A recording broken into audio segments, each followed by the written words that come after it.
Good morning, my fellow Americans. Gene Daddy here again. And I would like to do an addendum, a follow-up on the video I did yesterday about why I do not back the blue. And by default, also the quote-unquote judicial system and the quote-unquote legal system.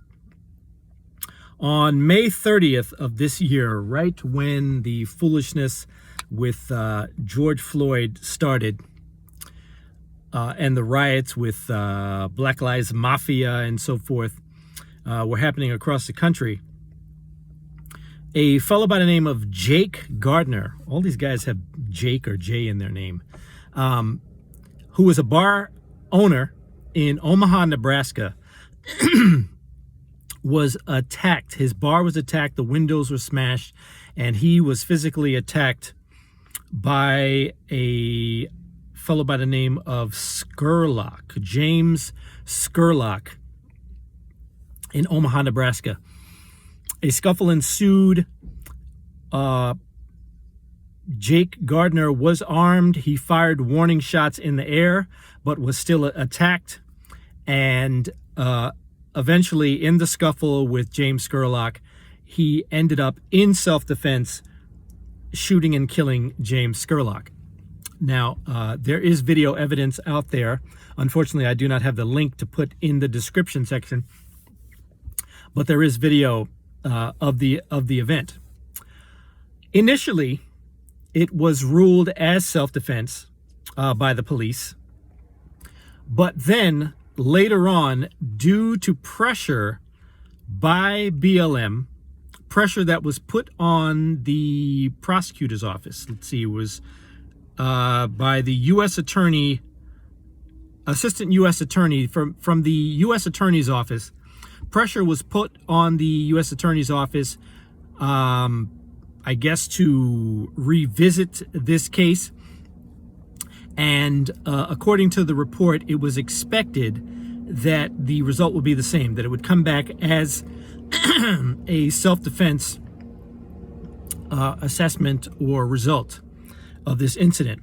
But Assistant U.S. Attorney Frederick Franklin caved into the pressure of the Black Lives Mafia and decided to go ahead with producing an indictment against Jake Gardner.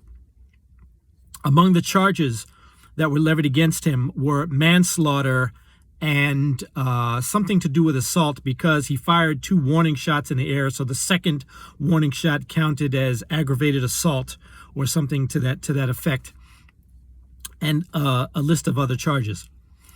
But what ended up happening recently is that Mr. Gardner was found dead in Portland, Oregon, somewhere outside of a health clinic or something like that.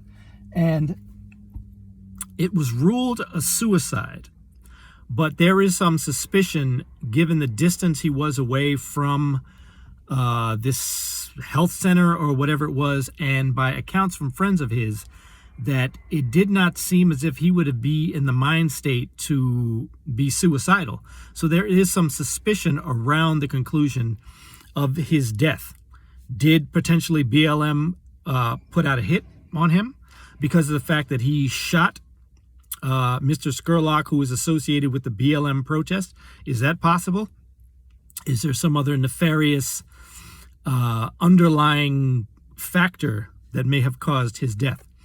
Now, in typical fascist fashion, and more proof of the open leftist leaning of these social media platforms, GoFundMe deleted the campaign for, I suppose, bail and legal funds for Mr. Gardner while he was alive. They deleted it. But who did step up was an organization called Fight Back Law, which is, I believe, is affiliated with the lawyer who took care of the Covington Catholic young man. Oh gosh, I can't believe I forgot his name.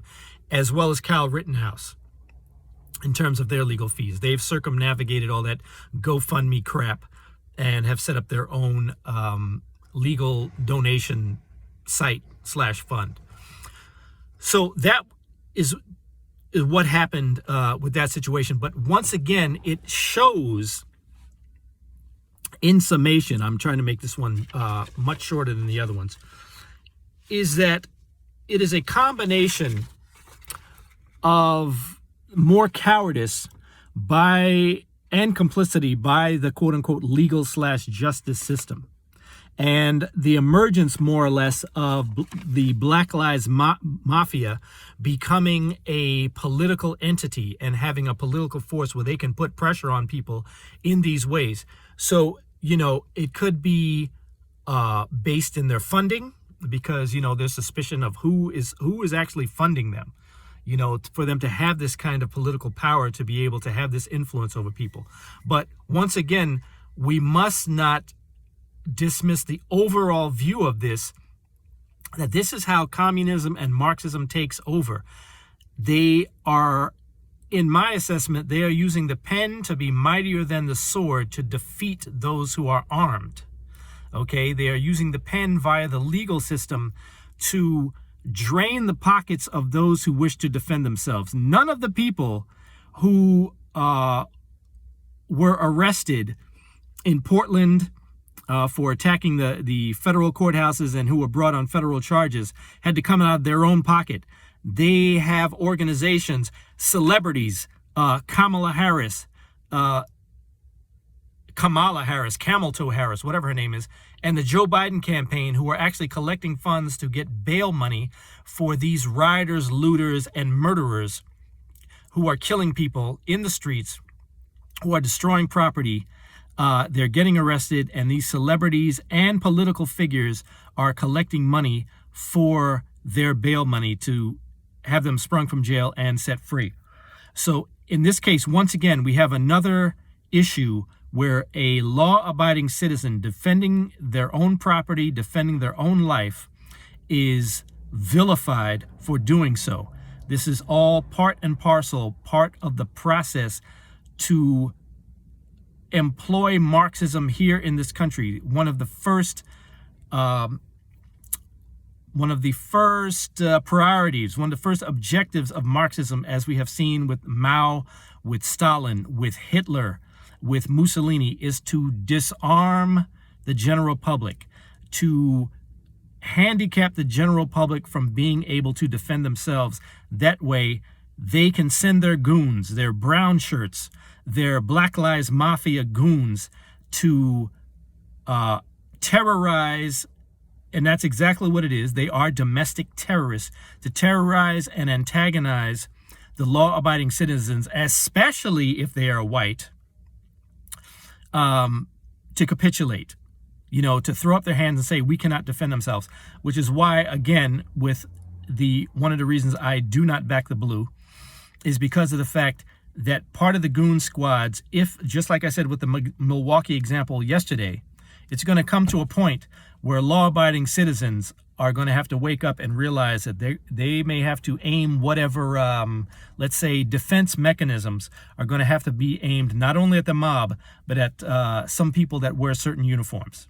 So that may be an inconvenient truth or inconvenient assessment, an inconvenient premonition, and certainly an uncomfortable one for a lot of people to think about. But, the track record is there. The precedents have been set. So, anyway, as usual, that's my 2 cents. Fight amongst yourselves in the comments section. Mosh pit. Like, subscribe, share this video. And I'm Gene Daddy, and I am out.